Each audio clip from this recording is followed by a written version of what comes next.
have nothing, body and body, nothing.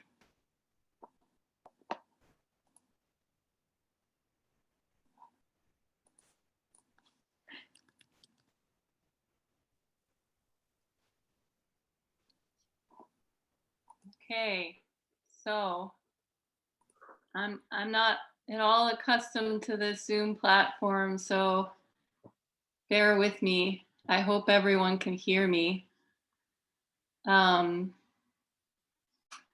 So I want to thank everyone for coming, and just a couple announcements to begin. We're recording the reading, so if you're not comfortable being seen, just feel free to turn off your video. Also, everyone is muted, and the chat function will be turned on again at the end of the reading. We're going to have a short Q&A with Anne and Ammiel, so just think up your questions during the reading, and then when the reading's over, you can enter the questions into the chat. And Maureen will facilitate the Q&A. So she'll read out your questions. So this is a Pinsapo reading, and I'm going to say a little bit about Pinsapo. Anne and Ammiel are both authors whom we published or are about to publish. So I'm the one speaking for the Pinsapo Collective tonight, but there are many people running the show here. Some you see, some you don't see. Next to me is Hala Khojaste. She's our art director, and she's acting as our tech person tonight. Also, Maureen Cornouet is behind the scenes doing sound, and like I said, she'll lead the Q&A at the end. So Pinsapo is an international art and publishing collective. We're international in the sense that the people who work with us as authors, artists, curators, editors, designers, or some combination of those, hail from or live in all different places. We're a collective in that we mostly agree that the legibility and marketability of streamlined curation is something to be avoided. And thus we like to have too many cooks always brewing a complex and confounding broth.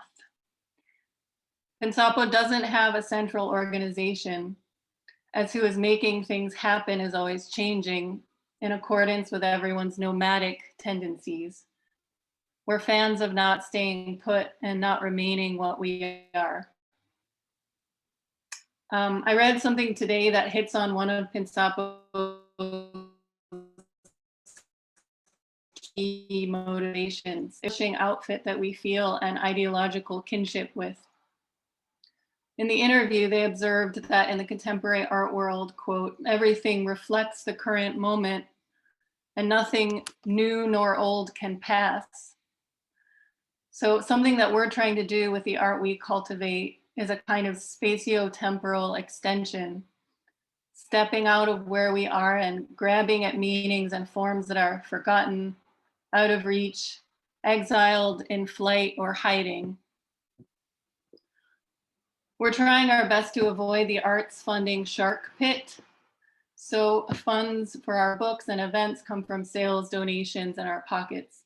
If Pinsapo sounds like something you'd like to donate to, we have an active 2021 funding drive, which you can visit through the link in the chat. So now I'm going to introduce our readers.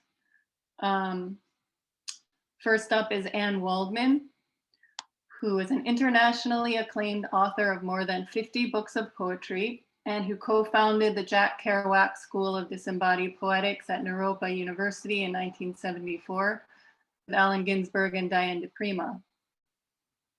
During much of the last year, she's been working on the book Bard Kinetic and creating video with her ensemble Fast Speaking Music, as well as planning the upcoming Naropa summer program entitled Reckoning and Future Memory with Jeffrey Pethybridge.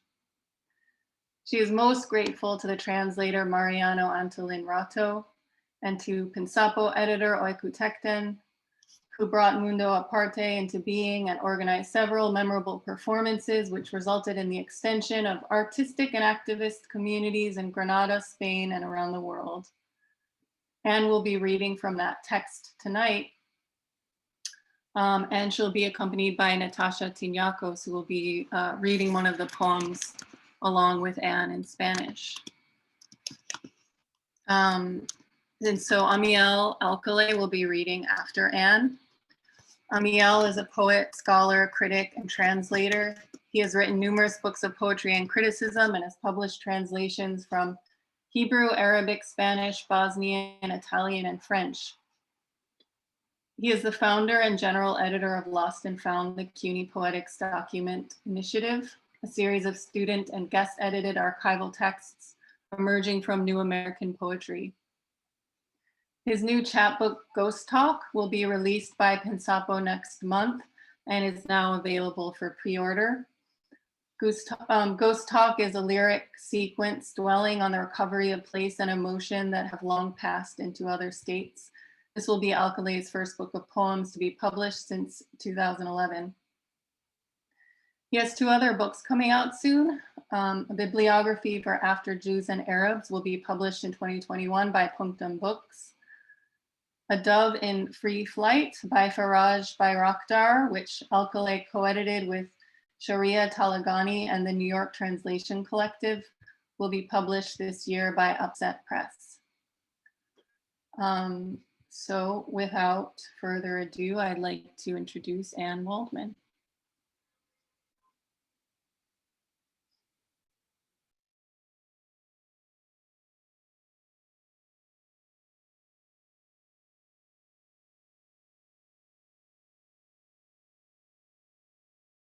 Myself. Hello? Hello, can you hear me? So happy to be reading with my dear friend Ammiel, who's been so important many years. And I'll say a little more later, but we're going to start. I think just reading one piece from Mundo Aparte with Natasha reading in Spanish. Maybe there'll be time to come back at the end, and then I want to read some new work from these months. So we're going to read Stereo from Marriage a Sentence. You ready, Natasha? I'm ready. Good. Marriage is like you say, everything in stereo, fall on the bed at dawn, because you work all night. Night is an apartment meant to be marriage. Marriage is an apartment and meant people come in, because when you marry, chances are there will be edibles to eat at tables in the house. House will be the apartment, which is night. There will be a bed and an extra bed, a clean sheet or two for guests, one extra towel. How will you be welcomed? There will be drinks galore, brought by armies of guests, casks of liquors and brandies, elixirs, sweet and bitter bottle of Merlot, Bustelo coffee. Will you have some when I offer? En estéreo de al casarse, una condena. Al casarse es como si dices todo en estéreo. En estéreo caes en la cama al amanecer, porque trabajas la noche entera. La noche es un apartamento pensado para estar casado. Casarse es un apartamento y significa gente que entra, porque cuando te casas, hay posibilidades de que habrá cosas comestibles para comer en mesas de la casa. Casa será el apartamento que es por la noche. Habrá una cama y una cama además, una sábana limpia o dos para invitados, una toalla además, ¿cómo te recibirán? Habrá cosas de beber en abundancia traídas por ejércitos de invitados, barricas de licores y coñacs, elixires dulces y amargos, botellas de merlot, café bustelo. ¿Tomarás algo cuando lo ofrezca yo? When you are married, there will be handsome gifts for the kitchen, sometimes two of everything. Everything is brand new, espresso coffee cups, a finished plate, a clock, a doormat, pieces of art, and books of astonishing medical science with pictures, even richer lexicons. When you are married, there will be more sheets and towels arriving, and often a pet or two. You definitely need a telephone and a cell phone when you are married. Two, lines you need, separate electronic mail, accounts. When you are married, you will have sets of things of more, sheets and towels matching. You will have duplicates of things. You will have just one tablecloth. Cuando te casas, habrá magníficos regalos para la cocina, a veces dos de cada cosa. Todo es completamente nuevo, tazas para café express, un plato finlandés, un reloj, un felpudo, obras de arte, libros de asombrosa ciencia médica con ilustraciones, incluso diccionarios mejores. Cuando te casas, habrá más sábanas y toallas que llegan y muchas veces una mascota o dos. Necesitas sin duda un teléfono, y un teléfono móvil cuando te casas, dos líneas, necesitas cuentas de correo electrónico separadas. Cuando te casas, tendrás conjuntos de cosas, de más sábanas y toallas a juego, tendrás cosas duplicadas, tendrás solo un mantel. When you are married, you will be responsible when neighbors greet you. You will smile in unison, or you might say, oh, he is fine, she is fine, or she is just down with a cold, or he is consoling a weary traveler just now arrived from across the plains. She, my husband, is due home soon. He, my wife, is busy at the moment. My husband, he is very, very busy at the moment. This very moment meant goodbye.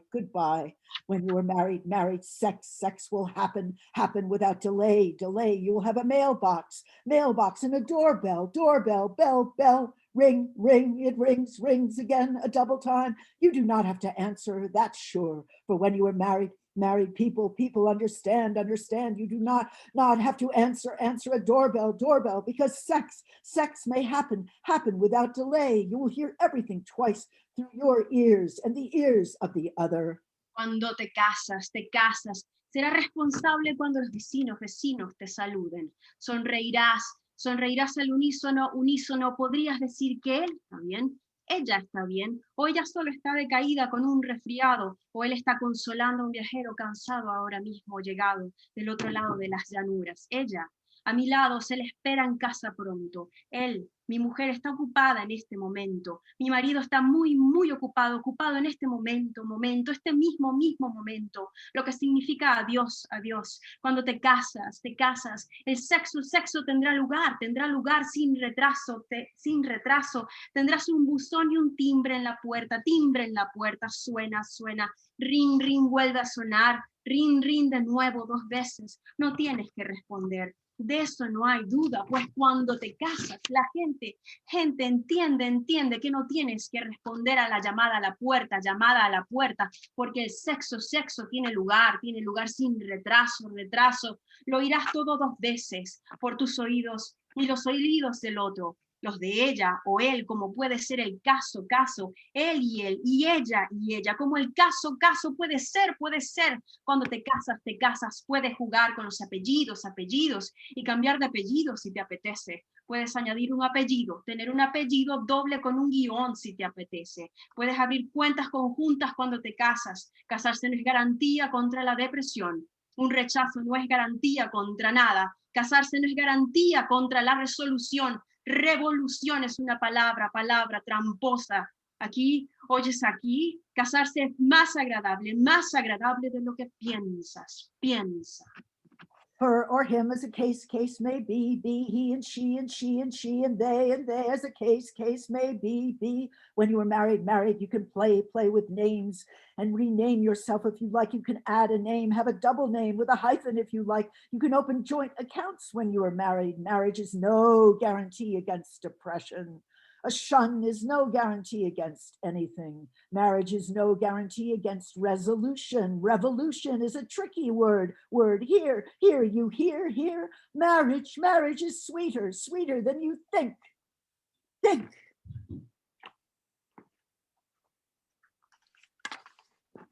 Thank you. Okay, I'm just gonna roll through some things here. This is from a libretto, an opera libretto for the composer David T. Little that's coming up, we hope. Probably a movie first and being supported by Opera Philadelphia. The strange light, it's called Artaud in the Black Lodge. The strange light in the lodge, repository of dark memory, spectral gesture. In 1933, Artaud performed an enactment of the theater and its plague. Body as future memory, as inscription, as keeper, spectacle for the masses. His face was lean.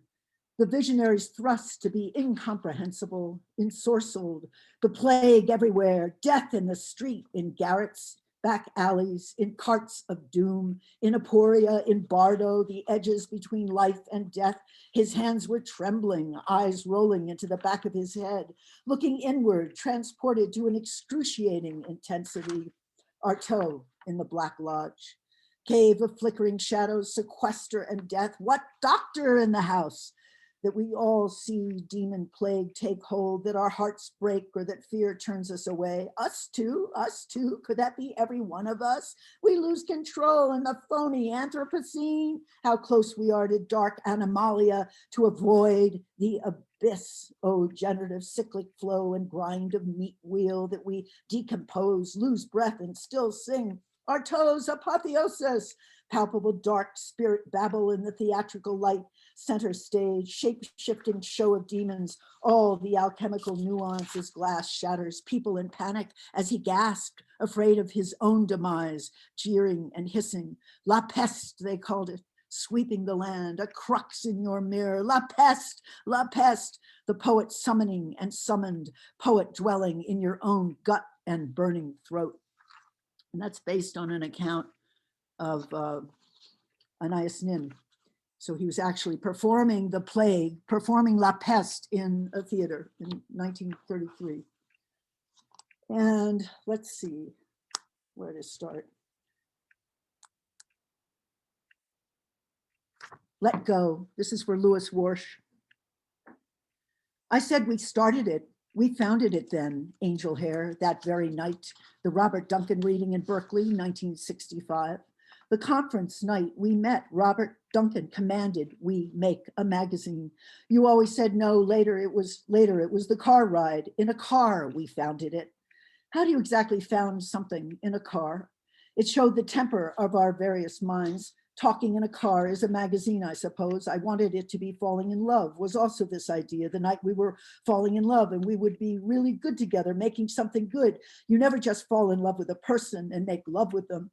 That we make something, that's the whole point, that we are inside poetry and that Robert Duncan commanded this. I know he did, and he's a magus, and he is poetry, which was love for us. Poetry is mysterious. How can he not have cast that spell? You were conversant in the most exciting poetry and the gossip about Jack Spicer hating the Beats.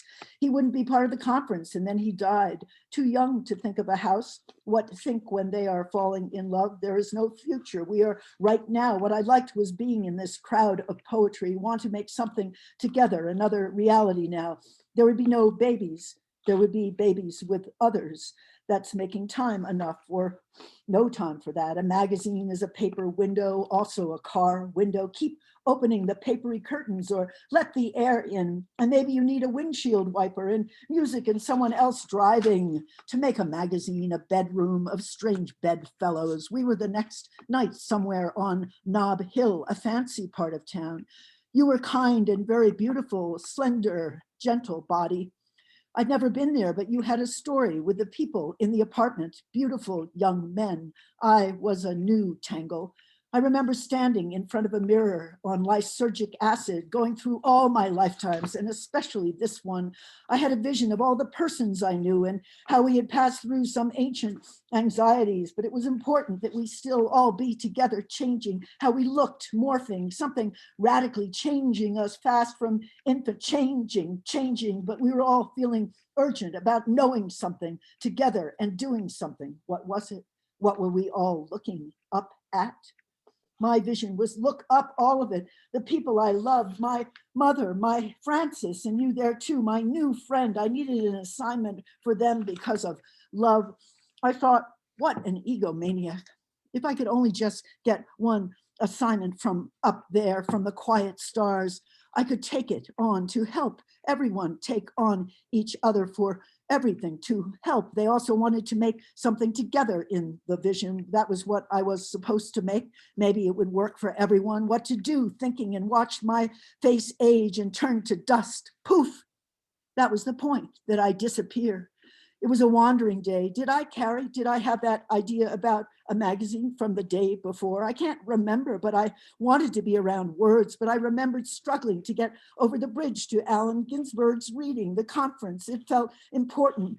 And we were stopping and sitting down and lost in the lines on our hands and street lamp night and undulation, lines of undulation, galaxies. I felt very light and drawn to this fluid person next to me. We were poets. We were going to be poets together and make something, syllables coming in the air. The street, that was a feminine plan. A path through parks and other places, a wandering line, a femme plan. Manicured parts, but action in a garden, and plants and trees, very luscious, soft. And when they were not, they were reminders of plant intensity, vibrating, striking out, pushing you away, out, then embrace very animate plants. We then erotic. If you sat with them, you were with them, thinking with them. I didn't know this city, San Francisco, at all, but I was many rays of light coming through a night and sitting by water. Where could that have been? Like velvet, sometimes a building looking up, walking up hills. My insides are ribbons of light, scent of jasmine. I am thinking we couldn't get over the bridge. And later I thought this was like karma. This was action. This was when you learn about action, whether or not you get across a bridge to hear Allen Ginsberg for the first time is action or not. And when you don't because you think it is important and you think you missed it, then it's karma. It will come back later to haunt you. Were you meant to fall in love, or a poetry reading, fall in love, what we could do and did, what we couldn't do, how far we could go, years, never let go. And let's see.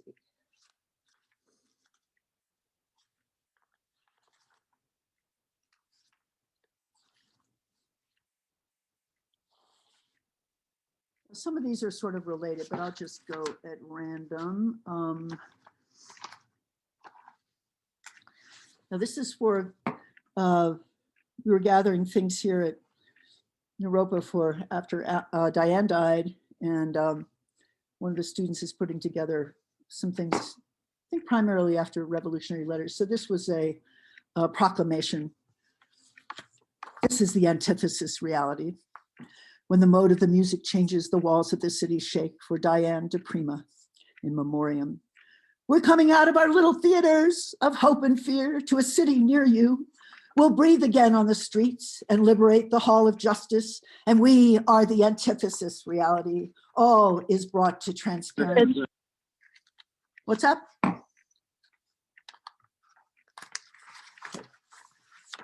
Maybe we're missing. Okay, I'll just start that last line.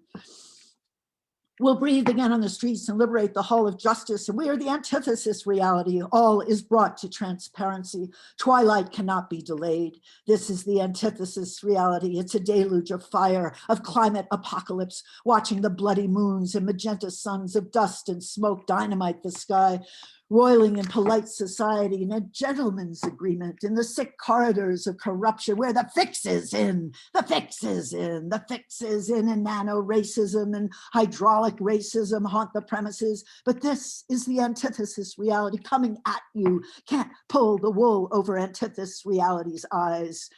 The security state thrives on insecurity in a war on daily life itself. Call in the paramilitary, summon the Space Force, put a token woman on the moon. We're taking down oligarchies, assault, antithesis reality against psychopathic data flows, damming up rabbit holes of disinformation, won't swallow snake oil, hypocrisy, fraud, mendacity. This is the revving up of antithesis reality, vaccinating hate mongers. This is the antithesis reality. We ain't no foggy mirage. We're slamming your politics of de-civilization. We're the antithesis reality here to reinvent resistance and to risk revolution, not risk lives of tender beings in times of plague. We're coming out of our little boxes of hope and fear to a city near you, a town, a crossroads.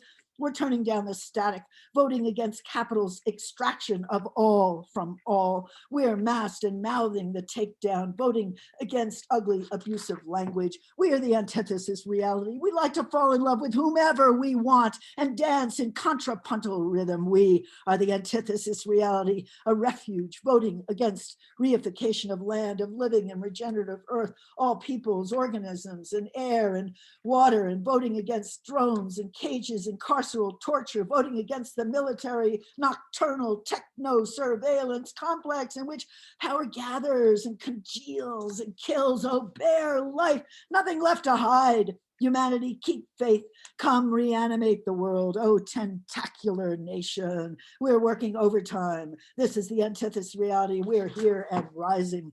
Power gathers on the flip side of the mobster's cheap penny. Vote against brutality, xenophobia. We cheer proliferation of difference because we are the antithesis reality. We are entangled in the beautiful rhizome of difference. We're spooky attraction at a distance, growing closer. And we are here to reanimate beauty and wisdom. We intend the possibility of art for transformation and innovation. We intend to get it revving again now. This is the antithesis reality. We earth our charge here, extract arrows of broken-hearted America. Wrecker will metamorphosize this techno thanato porno punked out empire to the innermost shimmering fabric of the 1,000 things of this world. Don't lose your mind. And let's see a little bit.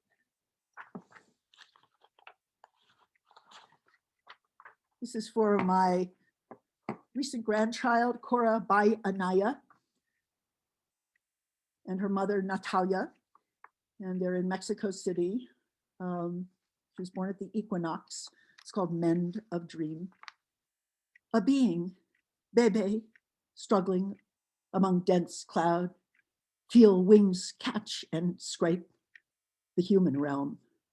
Vermilion, Cora Bebe, the little being trying to plunge in, looked like child of deep tenderness coming to help us. And one was saying, to the east, a sign rising to the south, turn your head towards us, up here, the trouble zone.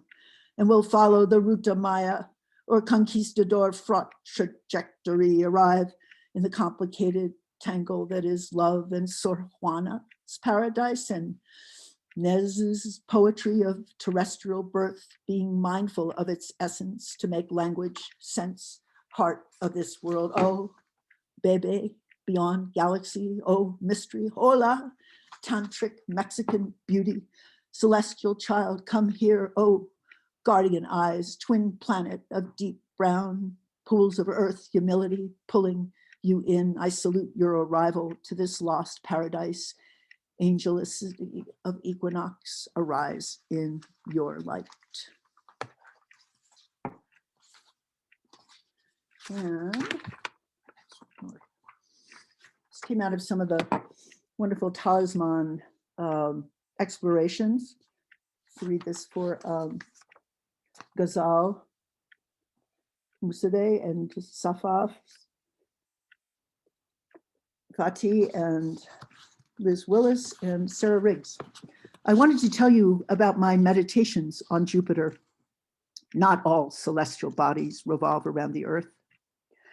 Grasping at fragments, I want to tell you at a distance about the recital and its amplification.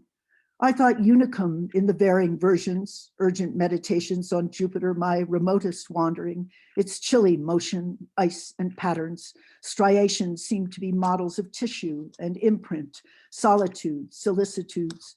In Persian, it might be a sign of geomancy. What is the sand you imagine trapped in your echo chamber? A telescope of no small size, a clepsydra of wondrous watery proportion, the greatest clock of tidal universe. What can you know? Recital as a dispatch, as a way signaling a spin. This is a meditation on time made of glass. When the electricity stops, the clocks go off on their own, on, off, those not surveilled, switched calendars. In the new technology, they will place an owl in your classroom to keep track of your study, your payments, your assignments. Are you on time for class? In an alienated classroom, the talismans of your own mind. And you feel split in time. You feel your head dizzying as your eyes land on the handmade machine of words, repeating forms from Dante's Inferno, dancing in a circle of left-hand turns, turning up the day of reckoning as you ascend. I love the syncretic. I want everything to pile up in solitude, counting backwards. The time you thought you were on, then there were paused interventions all through your life. Ventricles, I need advantage, and ventilators, I need vehicles, as in the lesser and greater vehicles of Dharma. The recital of Hai Ibn Zakzan was written during his detention in the fortress of Fardajan. The narrator or author, Ibn Sina, speaks of time when the soul was at home and could go out to the familiar, but finding places that lay hidden in his own city.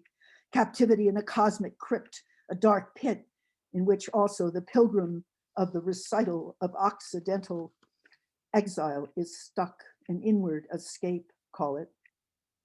Solitude summons, Bin Yakzan's vision, waiting for the invitation to leave the prison whose jailers know not they are themselves captives.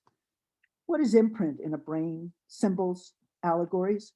What can we learn of carceral in a book, a day in the can when you want plutonium off your front range, when you want to control the narrative of toxins in land, water, the cellular throb and breath of them, and you protect and protest all days, all months, all thousands of years.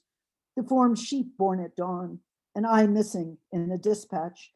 The gasp is echoing through time in capsules. Study the surfaces of sand in an age that crumbles like that sand. Count the eyes on potatoes. Study a field chart of matres, of mothers. Write a book that opens to the sky. Conjure Hermes Trismegistus who witnessed the angel Jibril in a dream. My chambers are like cubicles in the library, the shelves swaying as in a hallucination. I had to leave all that behind. I still hold a key to a research room and pray they will let me in again, study scripture, the rise and fall of everything in the age of reason again. Not a philosopher, I am reluctant to get loose with poetical intuition, but they are all of them the above what I have admitted here into this cavity. How to be urgent at remote control, shake a dying body awake for an instant, happy recognition. Mysteriously guided to text that fluctuates in the mind, comes and goes, lost the little pencil for my request. They arrive as if telepathically. Fragments, as I've said, on the nature of prediction, there is none arising. The crystal mirror is cloudy. Watching the child on the small screen, she's learning K. She's writing K the first time. I think of Hagia Sophia, the elder library, where it is recorded this kind of memory. The first K of knowledge, her name is Cora. These were the categories of her studying: wandering, roaming days of cold light, mind not caught yet by the death clouds, breath of death, breath of life, impelling days, mind in the heavens with distant moons, Enceladus, her oceans hidden under icy crust. Lift the curtain, you may see the future of water. Crisis, jeopardy, propulsion and scrying, hazards, restless, brutal patrols, corner of a watery eye, keening, Io, Europa, Ganymede, Callisto as top moons for the dark time. Oral tradition told the future that was ancestral transmission, how to be alone with the four rotations, how to not go mad. I thought her thrill of discovery, the child's first instinct, she be in this, looking up, but we are not awaiting Martian travel. We notice patterns of solar systems. What is identity in this naming? Make a list, lifting the supermoons out of a host of 70, or is it 79 now? The counting of so many moons, volcanoes and snowfields of Io, a moon of fire and ice, colors would show red, orange, yellow, black, white, smallest of Galileans, then Europa in circles with cracks and fissure that would haunt your notebooks. 20 to 180 million years old, a young face, Ganymede, highly cratered and lightly grooved terrain cross the face. Callisto, probably unchanged since its formation. How could you ever guess? Out of the radar of Jupiter's magnetic field, beyond Jupiter's radiation belt, untethered. More to study, each moon a year in your life. Reflectivity, that's the dispatch here. Perhaps oceans beneath the surface could flourish with life. A wandering mendicant in my heart, and this was wanted. This was what I wanted. This was wanted to say to you, mendicants coming after, crying for all the others in plague to know truth of suffering, could be signaling the end of entire civilization. You go studying, go studying. The plague of Cyprian, the plague that ended serfdom, the plague of London, shortest in a year, only 100,000 dead. Think with me on now on all the friends and the last rites for those afflicted. AIDS, AIDS, like the strike of a large gong. AIDS, as you say it, AIDS, the fallen. Solipsism is my instrument for seeing. We keep thinking about the future. This fluctuating, uncertain magic is apocalyptic by nature, and we are forgetting our rituals, our Jupiter glowing out there right now, sitting here. It's 3:18 in mountain time. Look out my hatch on sky, an ingenious bubble of shelter. See the comet glide across your wounded galaxy because you have a mind to project that heartbroken song. Evidently, celestial physics and astronomy define the soul's itinerary like a comet. If you want to greet it that way, with an angel as a guide, escape right now. Traces are discernible in the recital of Yakzan, realizing a kind of transmutation where there is interiorization of the cosmos, emergence, as is said, from the cosmic crypt. The recital is imploding in on itself. What is the data? An enveloping sphere to say phenomena, a body's motion considered in longitude and latitude, swiftness and slowness, proximity and distance from the earth here. As again, we think like that, our earth. I keep saying distance, us as homocentric to the center of 7 spheres. And then there was the 8th enveloped, and then the whole was the sphere of the fixed stars. Would that be absolute? Why would anyone want that? But the moderns, followers of Ptolemy, added a 9th, a starless sphere, communicating what the astronomer must try to solve in the notion of an unmoving earth. What will we continue to know when science leaves us stuttering? Turn off the light, enter that little cavity, find a corner, a movie theater, unsafe in 2020 and 2021 and 2022 and 2023 and 2080 and 2082 and 2083. How long is your plague? Is it really so dark, stuck inside or out? And then I'm just going to end with, this is a new edition of the Songs of the Sons and Daughters of Buddha, the Enlightenment poems of the Tathagata and Tathagata, oldest, some of the oldest poems, especially by women.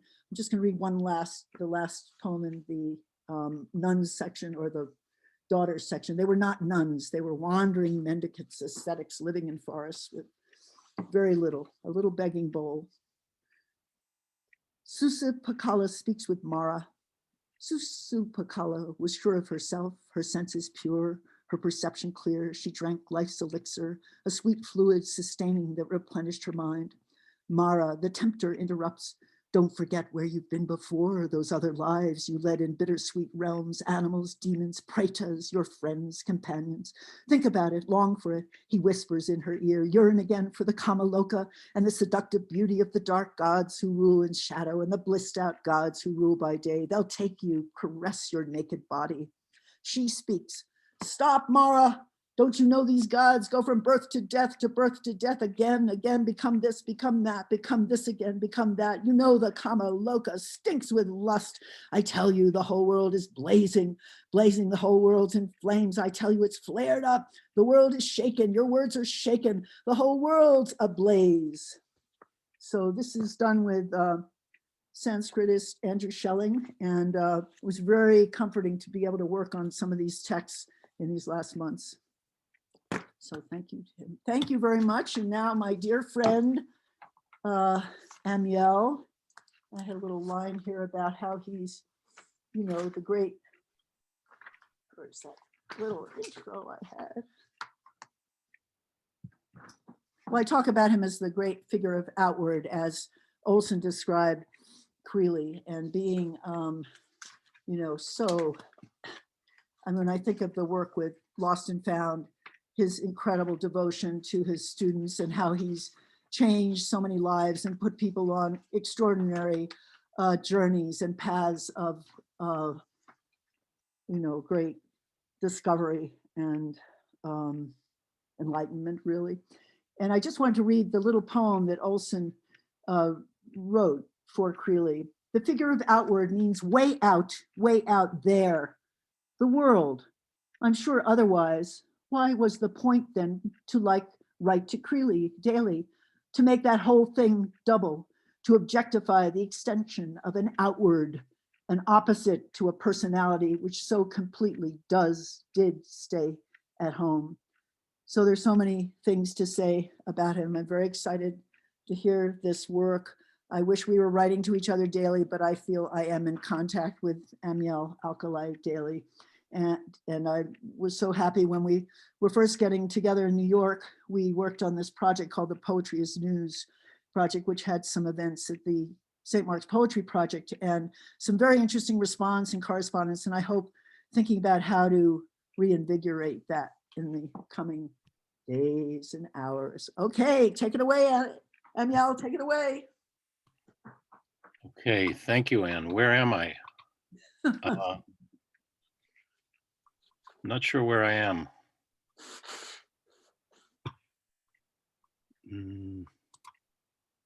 There I am. Okay. Speaker view. Okay, I should be on speaker. Anyways, thank you, Anne. That was very moving, especially the poem to Lewis. I'm so thankful that you were able to read that. It was extraordinary. And thank you to the Pinsapo gang from the bottom of my heart. You're doing tremendous work and it is the place to be.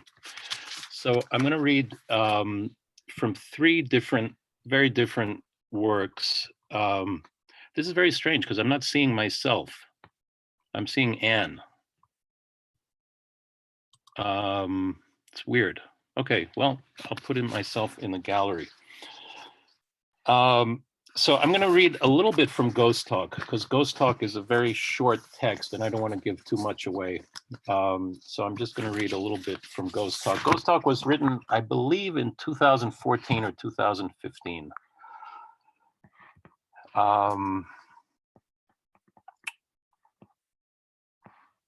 Say it was the weather that sent me astray. Something like sorrow or not sorrow. Had it just stayed winter, these were their haunts, like the disappearing flock of birds. The ghost is here, etched like a scar, naming all my trouble. Like I'd never felt my arm before, made of hair, skin, tissue, bone, moving in the air. Like a debt brought back, I actually see you move from outside in and back again. To hold fast, but not like when the cutwaters rushed against the grassy sand walls and I reached for your hand or your ankle, something of flesh to hold on to for dear life. Not like that, but like reaching for something not even yet formed in your gut, not even desire or an image, but only what we thought might be the aftermath of such an intricate fabric that simply seemed to weave itself effortlessly without our thinking about it, the logical outcome. By whose logic? That the pit of your stomach told you of a desire you couldn't name? Wasn't that also a kind of logic?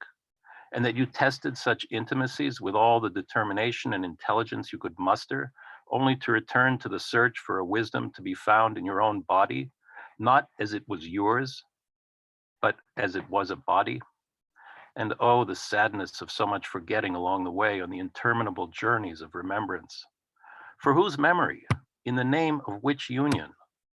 The one sketched along the interstices of each and every gesture and movement, recapitulating the process of your actual formation, the other groping blindly through the tunnel vision of some apparent and inherited legacy, some history claiming itself in need of an owner. It was at this crossroads we parted, the weight in our hearts so distinct it remained without name. The years, as if they were stalks of milkweed plucked out of the ground, sucked and discarded, bottle caps flipped in the air, flat pebbles skipped across the water, so smooth and perfect in your hand, gone forever, the years. Had there been some place to go, I would have left. Instead, I'm still here, not carried by the wind, but rooted in you, waiting. Because you found me, I remembered who I was. So that's from Ghost Talk. As I said, I'll just give you a little. And now I want to read from an ongoing thing that I started writing in 2015 called Imperial Abhorrences and Other Abominations. And it's an homage to Edward Dorn, and very much written in the manner of his abhorrences and actually using his same methodology. I wrote most of them while I was driving, which is what he advised. I have a long commute, and I would listen to NPR as much as I could stomach it and pick up tidbits of plain language that I tried to do something with and try to present almost as bumper sticker like poems. But as they piled up, I realized that they were presenting a kind of history. And I kind of wound them down before the pandemic, but then I felt like they were almost like a flip book. They were too quick. So I started writing commentaries on them, which are very elaborate and very long. And I'm only going to read a few of the commentaries because they're a little too complex, I think, for this context. So, in homage to Edward Dorn, for a long time, I forgot how important you were to me, and it took even longer to remember. But nothing like that's going to happen again. Consumer demand. And by the way, these are meant to be, offensive and prickly. So feel free to, laugh or throw tomatoes or whatever. Consumer demand. If you think of the United States of America as one huge nostril, a very long arm, or even a voracious mouth reaching down to the Andes and across the fields of Afghanistan, the golden triangle morphing into a shape even Euclid couldn't have imagined, then you're beginning to get the picture. If more poets still read Ezra Pound along with Marx or knew who Steve Jonas was, they'd know a lot more about the banking system and how the economy actually operates.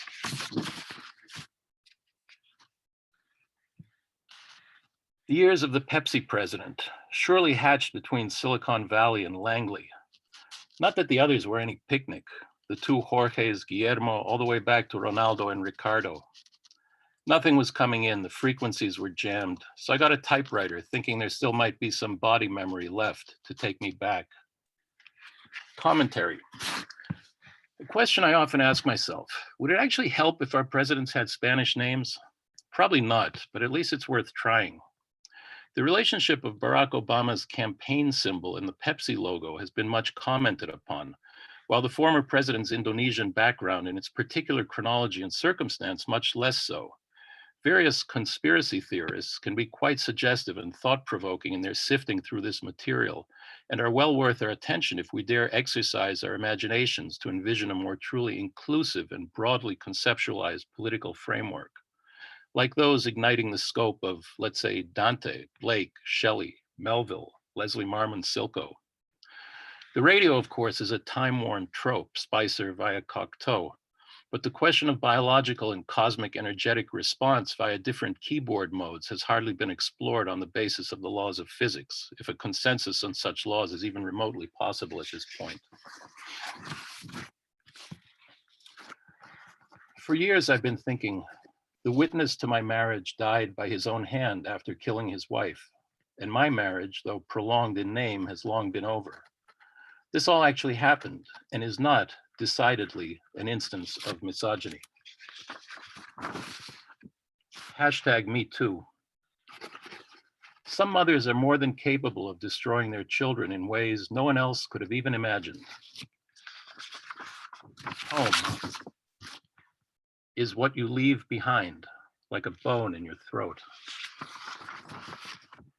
In an 8-minute segment of The Takeaway about African refugees in Israel, hosted by Todd Zwillich on NPR, the word Palestinian wasn't mentioned once.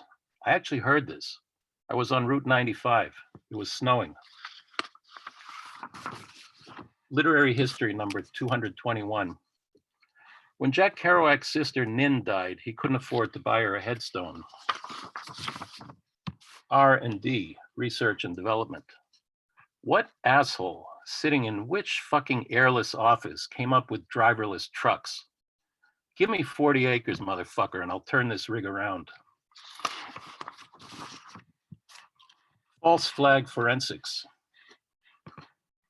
How come they always manage to find notes, diaries, passports, and licenses that happen to have neatly been left at the scene in the trunk or tucked into the glove compartment?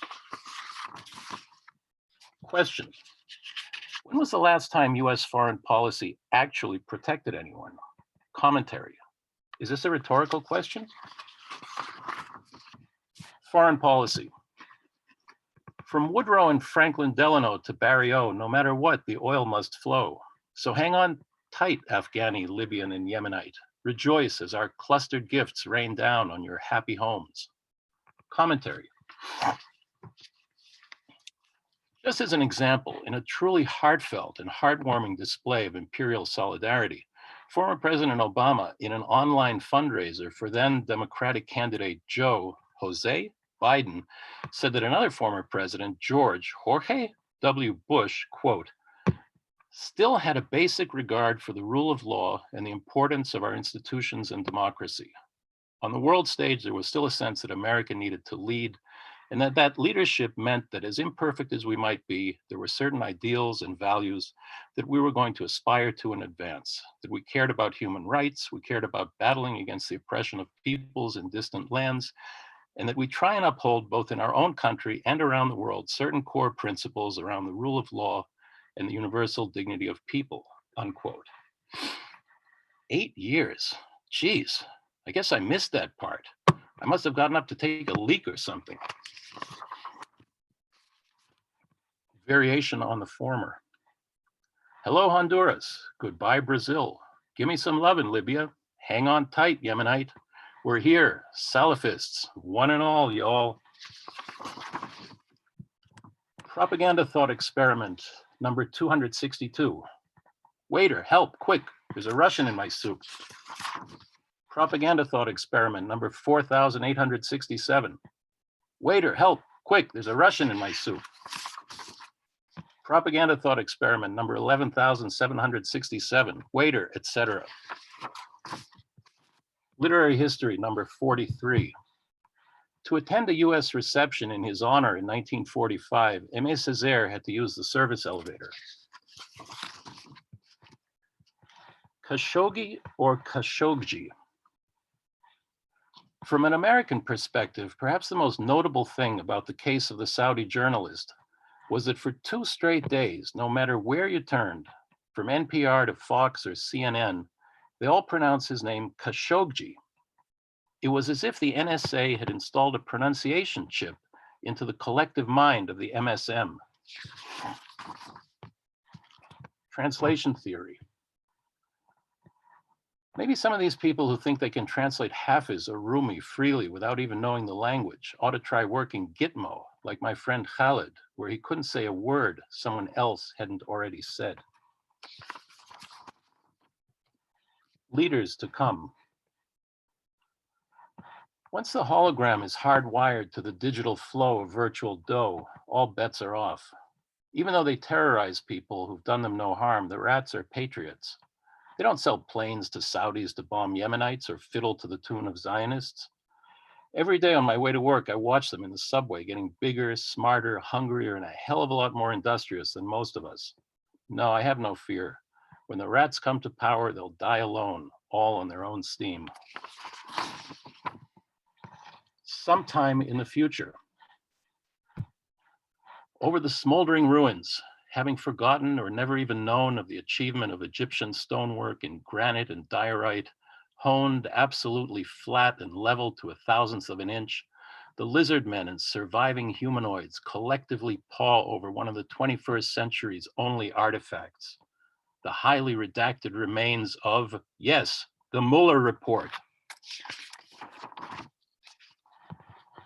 Exercise. Every day, try and imagine how far you are from Gaza. Disposition matrix. We can't possibly kill everyone who wants to harm us, a senior administration official said. Why the fuck not? Yes, we can remain exceptional. So that's some of the abhorrences. I think you get an idea where those are going. I'd like to end with some things that have been ongoing for a while, and they've just started to come together. I'm presently calling it Palestine / When There Was Music, a work in progress. And I'll start with some 3 poems from When There Was Music, and then I'll signal when I start the Palestine poems, of which there are 5. Lee Morgan. Remembering Clifford, you made brass whisper, and in search for the new land, you wrote Mr. Kenyatta, even though you'd already played Gaza Strip in '56. And when you met Helen, it was like everything in the world made her want to cover your bare feet. And she got your shoes and coat out of hock and took you in. But when she showed up, even though you and everyone else knew it would have been better if she didn't, it was the same damn thing. Everything in the world made her pull the trigger that night at Slugs in the blizzard when you bled to death waiting for an ambulance. Jamie. We went someplace vaguely midtown we hadn't ever been to see Freddie Hubbard, but Freddie wasn't doing so well that night, and I think Woody Shaw might have sat in as we stepped out into the street. And as we walked, you took my hand and led me downtown past the guy on your corner acting like a jackhammer, and the lady I always nodded hello to as she shrank into herself, always looking for cover from some terror she might not even have been able to name anymore. And we climbed the steps to your place, and thus you took me in completely, took me into yourself, and for this, my gratitude is still immense. For Lee Konitz, 1927, 2020. Between sets with a no net at Strikers on 86th Street, you once told me and Dick how bugged your mother got whenever you let her know how much Mussolini's daughter loved to hear you blow. That was a long, long time ago, but so much has been condensed that it's only now I find out Dick didn't simply kill Yael and then himself, but that there was a struggle and she was first to strike a fatal blow. What might it even mean now to be stricken or protected, to know who struck the first blow, now that you too, Lee, no matter how many glorious bars you blew or how many good long years you lived, have left the set for good? So, just have a. So these are 5 poems from Palestine.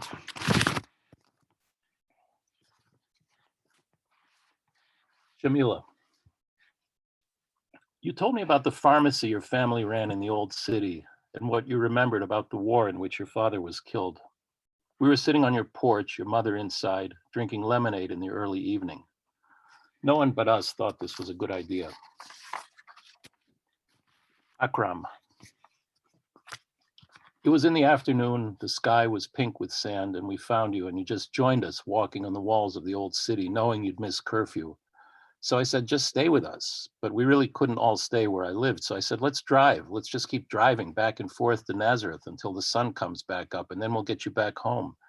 But you told us not to worry, that you'd find a spot to sleep. But we didn't want to let you go, not because we thought they'd find you, but because we just so much love you being with us.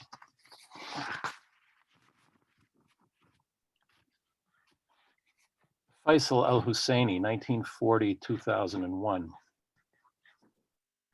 At this distance of time, place, and circumstance, let it be known that I am humbled and honored to have had the chance to wait for you in greeting in the halls of various prisons as you were brought out to us in shackles and leg chains.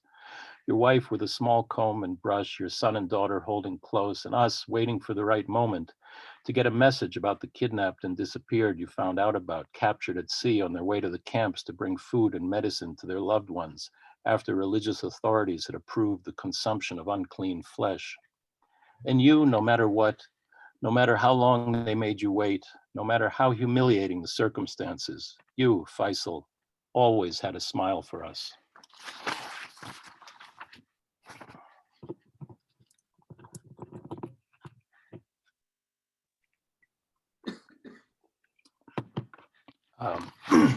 Hiam Abbas. It must have been by phone back then that you gave me directions to come and visit you in Haifa, where, if I'm not mistaken, you were staying with an Englishman by the name of Michael. I took the bus from Jerusalem and walked the hilly streets until I got to your place, where I think we had lunch, though we might have gone out for a walk and sat someplace. It was almost impossible for me then to get away from the order I'd been put in, an order much older than I was and crushing in ways I couldn't even imagine or articulate. But in the film I'm watching now, I hear you utter it exactly.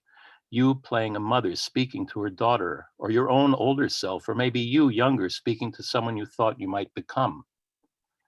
Your memories are as real as mine, you say as the mother, and your daughter says, the loss I feel was never mine, to which you reply, when our time comes, that time will no longer be ours. I remember the ease of our visit, the rhythm of the city, like a random night I'd spent in Rome once, as if I'd always lived there and never left. In Haifa, we spoke about Tahir Watar's The Earthquake, and I think you read some passages in Arabic. I'm present there now in the words the film asks you to speak, like Ibrahim's bird that speaks again.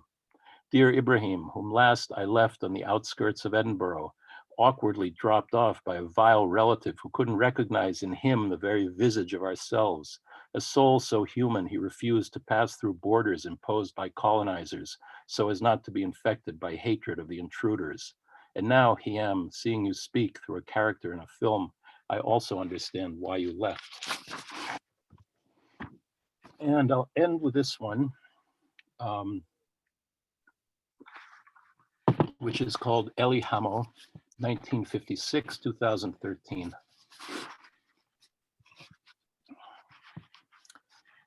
Somehow I ended up in a car with Saadia Marciano, Yamin Suiza, and you, headed to a prison somewhere in the desert, hot as hell, with no AC and the windows all rolled down. Yamin matter-of-factly recounting the time he did and how he was forced to go cold turkey with no help whatsoever to be had.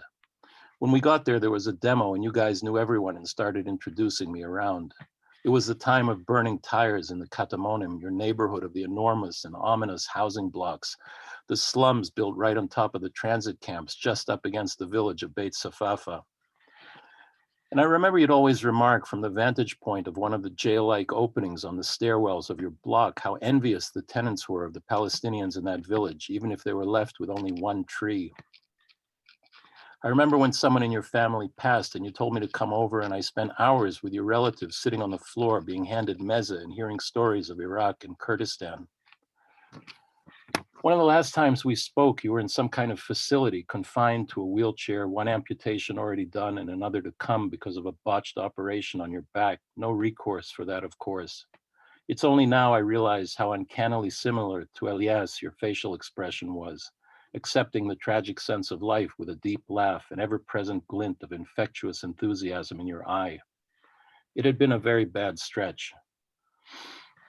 Giuliano assassinated, Francois apparently a suicide, Tikva gone of breast cancer, and before them, Dudi Mahleb, the philosopher, found dead in his apartment days after he died of neglect and stress. I was on a train with Sammy and Anne heading to the nation's capital, performing an intricate escape from New York the morning after Hurricane Sandy. I remember checking in on the Baracas the day before, knowing we'd be passing through Newark. When I got back from DC and the symposium about me that I was grateful for but can hardly remember, the streets were filled with military trucks driven by heavily armed personnel, and there was a real sense of foreboding and apprehension in the air. This too is Palestine. All of it, actually. Thank you.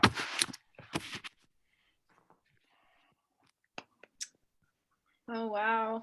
Well, thank you so much, Anne and Ammiel. It's so good to hear the two of you. Thank you so much for reading and being with us. My name is Marine, and I'm kind of a new addition to the Pinsapo Collective, and my role this evening is to take your questions. So if you have questions, you can type them in the chat, and I will read them out loud, basically.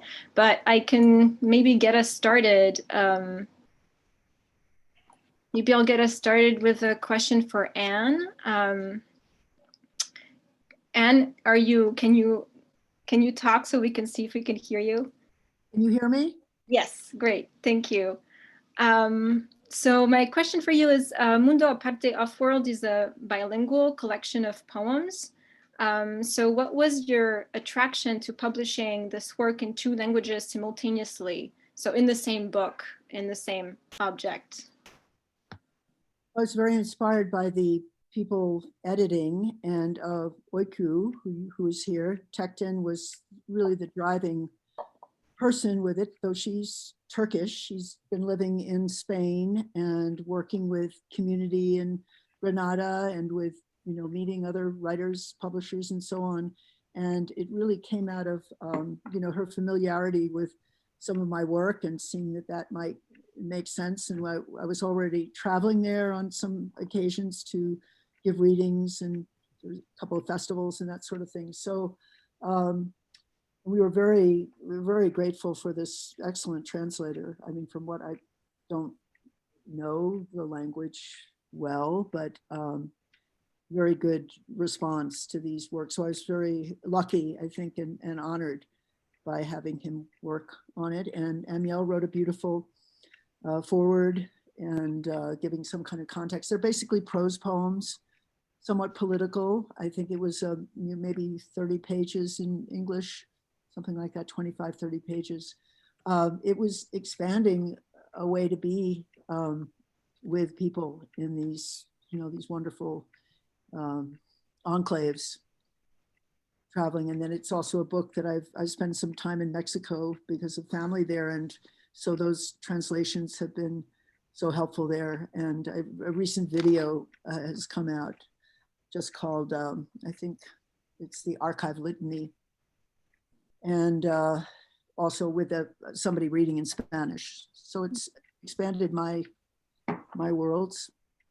I'm very grateful. I don't know if it would have happened without this terrific collective who call themselves sort of untemporary, as if they're some sort of autonomous zone. They don't want to be institutionalized and so I like that. I like that. And then in the meantime, they do. This is the best paper I've ever had in a book. It is incredibly beautiful paper, sturdy, the glue holds. Anyway, I wanted to ask a quick question to Ammiel, if I could. Yes, go ahead, go ahead. Around those last poems, which are so powerful and vivid, were you taking notes and keeping journals with some of these I don't know the time frames, but I yeah, mean, you know, I got a good memory, and I always keep just a date book, like just where I was, you know, and that usually is enough to trigger things. And I keep everything, you know, I have just piles of clippings and stuff, you know, so it puts me back in those things. But yeah, I do sometimes just rifle through notebooks and pick out, you know, words, incidents, things that start to help. But those are all very vivid, very, very vivid people and memories, you know. So it's really kind of just concentrating more and more, trying to bring myself to that time, you know, and remember some of the texture of those, you know, moments. They're very moving. I find the, you know, the way you talk about the people, especially, just very strong. Thanks. Yeah, it's kind of like, yeah, Spoon River anthology of Palestine. It's like. Well, Ammiel, do you think you could tell us a little more about writing of these poems? I mean, I think your last poetry book came out like 10 years ago. 2013, I think, maybe, or 11 maybe, 2011, I think. Yeah. Yeah. Tell us about that gap, but it's not a real gap. It's Well, not a real gap. You know, I don't know. I think everybody overproduces things. A lot of people are overproducing things. And I didn't really have anything in poetry to say. I mean, or it wasn't coming in poetry. It was, you know, there were other things I was doing. And I didn't have the, you know, the channel wasn't open, you know. So a lot of this is also about reopening the channel, you know, and finding ways for that to happen. And then, you know, again, really being concerned like with plain language and with emotional and historical and memory things, because I think we're in the constant process of obliteration and of you know, and of just being, you know, just like a screen that's just continually being wiped clean, you know. And so I think it's a very, you know, it's a very necessary thing to concentrate on memories, you know, because they're challenges. They're challenges to received reality. So I think it took me a long time to allow myself to get to some of those memories and to be able to freely roam around in them, you know. And in a weird way, you know, working on the abhorrences, which were literally, most of those, a lot of those were written while driving. I mean, I'm not joking. I had a method where I had a little notebook. I could put it in the middle of the thing, and all I needed was like a few words, a few key words, and that were a sentence, and that would be enough to bring me back to the phrase that I needed. And you know, both the, you know, because there's no journalism anymore. I used to do a lot of journalism. There's no journalism. History is in a constant process of being scrubbed. And so I'm constantly looking for a form that might have a little bit of staying power, you know. And, you know, as whimsical as some of these are, when you start to see the commentaries, they're pretty dense, and they're pretty extraordinary. For instance, there's a very long commentary to the first one, Consumer Demand, which is about, you know, the drug trade, essentially. And I discovered, for instance, some very interesting things, like, you know, Whitey Bulger, who, I grew up in Boston, okay? Whitey Bulger is a legendary criminal. Whitey Bulger's first time in prison, he was in one of the LSD experiments where they claimed that it was, you know, they gave people time off if they entered this experiment. It was supposedly like some kind of cure for schizophrenia. So he did that. Like for a year and a half, he was given mega doses of LSD. And when he was killed, you know, he was transferred to one of the most violent prisons in the US, and he was killed like the second day he got there. So it was obviously they transferred him there to kill him.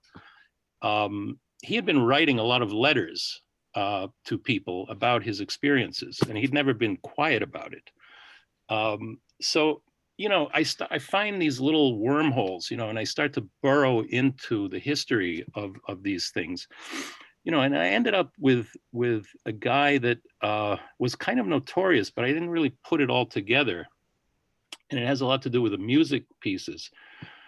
There was a guy who went by the name of Morgan Hall, and he had been an FBN person, like pre-FBI, Federal Bureau of Narcotics.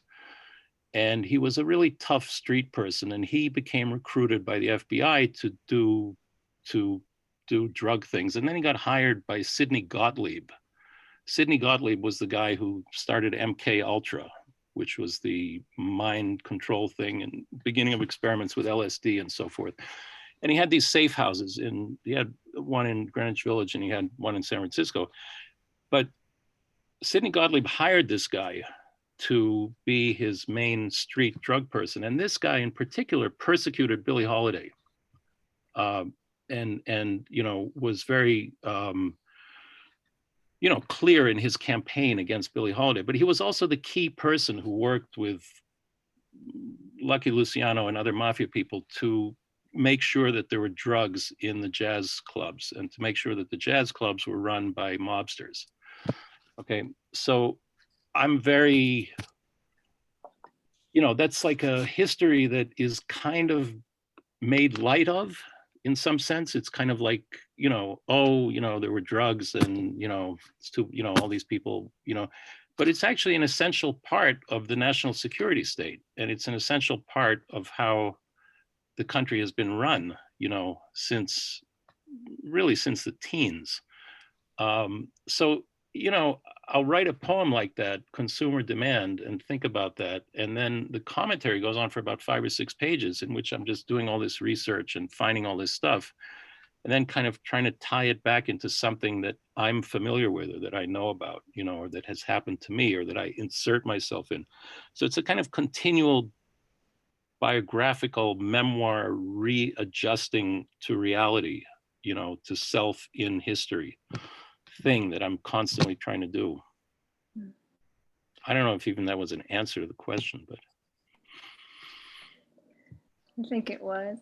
I don't see any questions in the chat, so I guess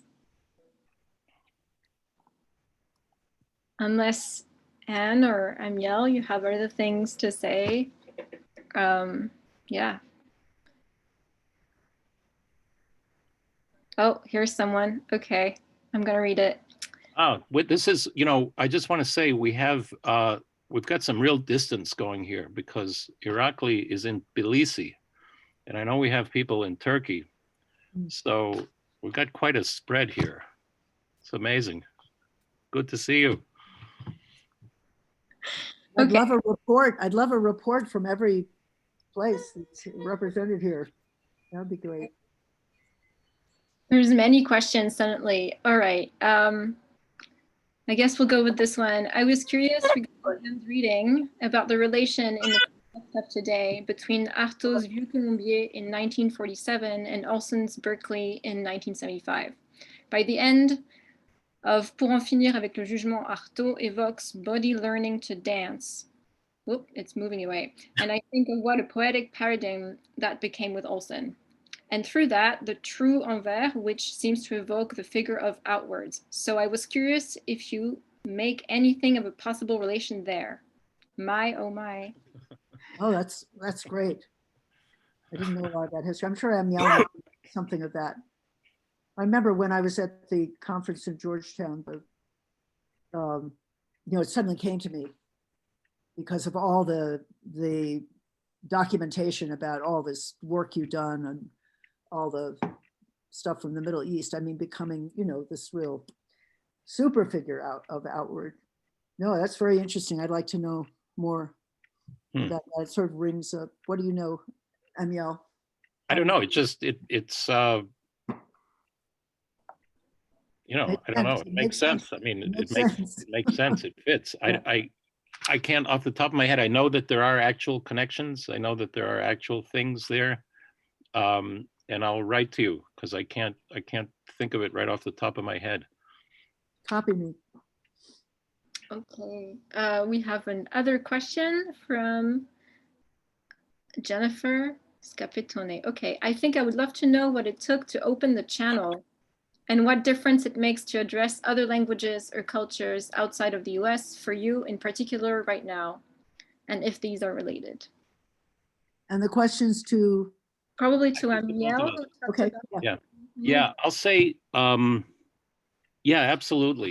Absolutely. I think what's happened to me in the past number of years is a kind of circling back to things of the so-called Middle East, and particularly through people, through friends. I want to recognize a friend who is here with us, Mossab Abu Toha, who's a wonderful poet from Gaza. And we've embarked on a project of a magazine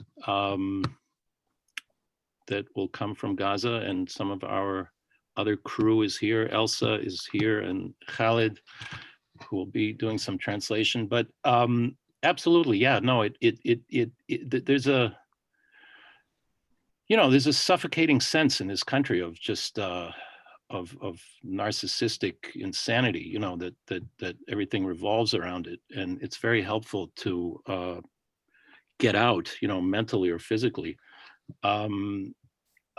Regardless of how fucked up the situation is in most other parts of the world, it's still different. And I have found myself really gravitating towards, towards things that I was very involved in for many, many years. And it has opened up thinking a little bit more broadly about, who I am or where I am and how I got here. So I don't know if that exactly answers it, but it has helped to, quote unquote, open the channel. Definitely. Definitely.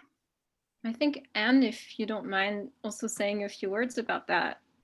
Well, it's been very hard, and I travel a lot, and I was supposed to go back to Morocco for some work with the Tamas Foundation, and supposed to be in London with friends, a William Burroughs conference, and all these things I was so much looking forward to. Like everyone, we were all stopped, so to speak. But I've been able to get to Mexico, and I want to say hello to Cora Bebe, who's my grandchild, little child you see. So, and that's been, there's a group of us there, a lot of younger writers and artists and musicians working together in something we call Rhizoma, and working in a women's prison and doing collaborative work, also translation work, performance, a lot of work with musicians, and a little caravan that's traveled to different cities.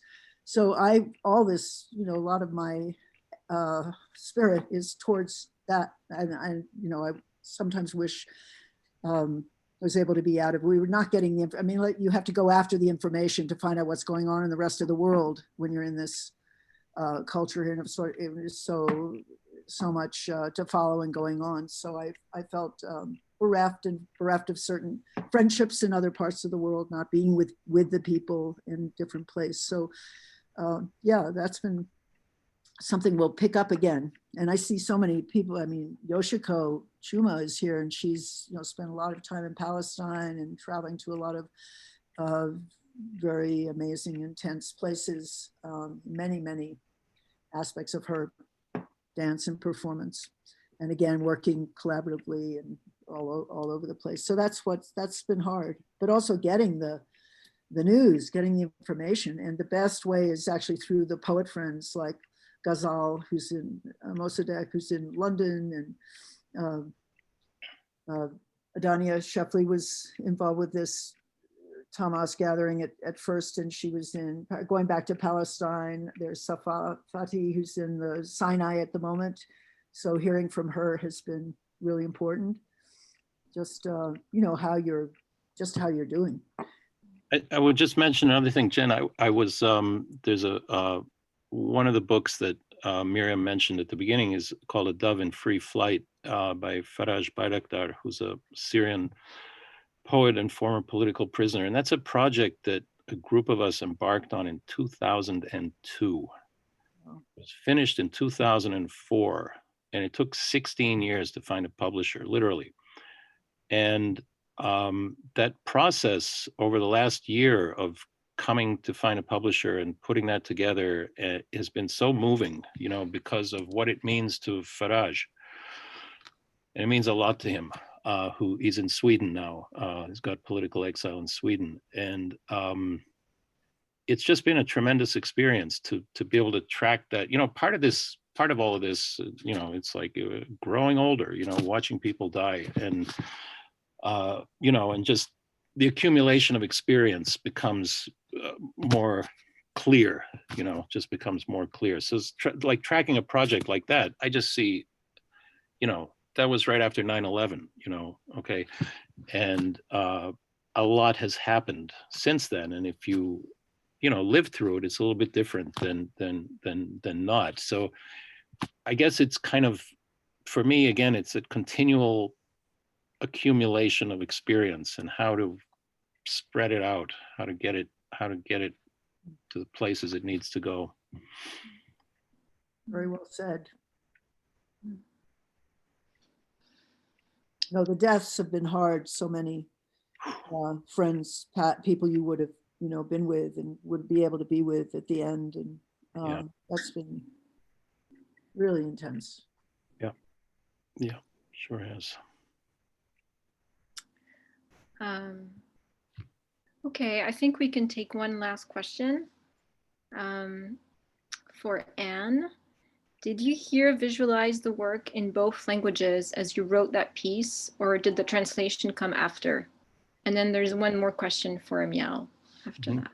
I would say the translation came after, and I had, especially with the marriage piece, had done it. There had been several translations in other languages. And so when I had occasion to read with the other language, it became, you know, becomes sort of imprinted, and it's, you know, much more imprinted now in the Spanish, I would say. But sometimes there are things written with the idea of having translation or even intertext. And I've been working with the young poet, wonderful poet Emma Gomez, who's Catalan. And so we have a text coming out from Pamenar, which is a mix, you know, translations, the English and the Catalan back and forth. And I've been around her and heard her mouth this amazing language. And she's also fluent in Spanish, of course. So that's been a great project. And my partner, Ed Bose, who's a filmmaker, is also working with some of that text, both in Catalan and English. So it's, you know, and I'm involved with a lot of oral projects and recordings and so on. So that was fabulous to hear that, bilingual. That was just great. That was really great. Thank you, Natasha. Yeah, beautiful reading. And to answer the question to me, which is, could you discuss your process for the order of poem and commentary? Did one come first, or was it different for each one? What happened with those was, I had a whole bunch of these abhorrences. Some of them are, you know, 3 lines. I mean, they're really fit for a bumper sticker. And there were about maybe, I don't know, I kind of was happy with maybe 60 or 70 of them. And when I read them, I realized I could read them in like 10 minutes. So it seemed a little, it was almost like a flip book, you know. I felt like they needed a little more weight because they were very weighty in and of themselves, but that isn't immediately self-evident, I think. So I guess, you know, once the pandemic hit, I said, oh, okay, well, now we're dealing with a continuation of a certain kind of reality in other forms. And I started to write these commentaries on them. And part of the commentary process for me is because, like, you know, nobody really writes about my work. And, you know, really the responses I get are personal from friends, you know, from, you know, letters from, there is no critical discourse, you know, so it's very like an echo chamber, which has some good aspects, but it has some very damaging aspects in which I spend half my time trying to figure out what I'm doing because nobody's really helping, you know. And so this commentary process is also very much a way for me to reread myself, you know, to insert various other texts and put them in a completely different context, you know, take various, you know, I'll quote, you know, there's one poem that I've used now in 4 different books, and that it really is a different poem in each book. You know, I'm putting it somewhere else. I'm making it do something else. And so that's part of the commentary process. And Peter Caravetta asks, yeah, no, you're right. Yeah, definitely. Yeah. Well, you know, a good bumper sticker is an aphorism, you know.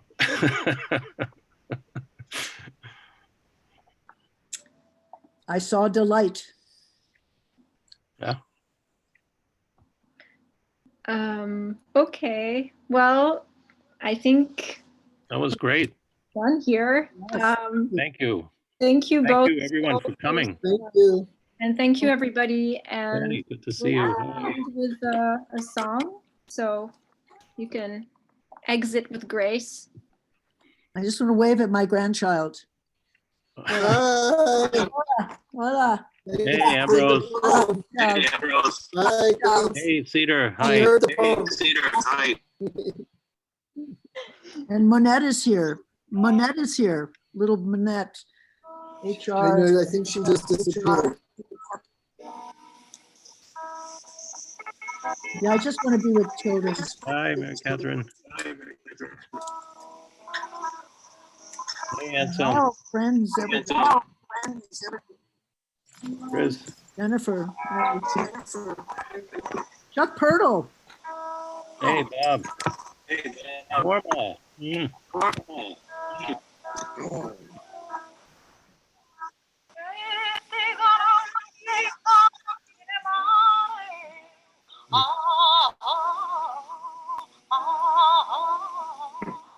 No tiene mare, sí, no tiene mare, no, no tiene mare.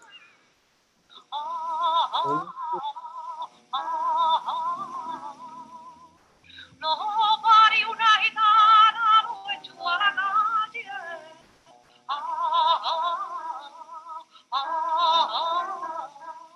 Lo echó a la calle, sí, lo echó a la calle, no, lo echó a la calle.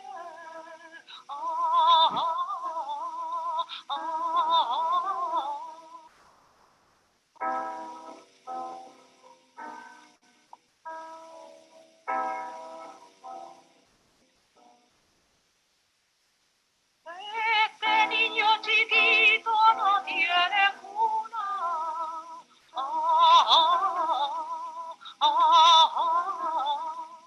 No tiene cuna, sí, no tiene cuna, no, no tiene cuna.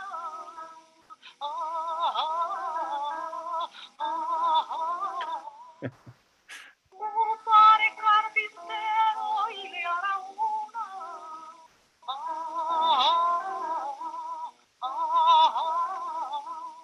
Y le hará una, sí, y le hará una, no, y le hará una.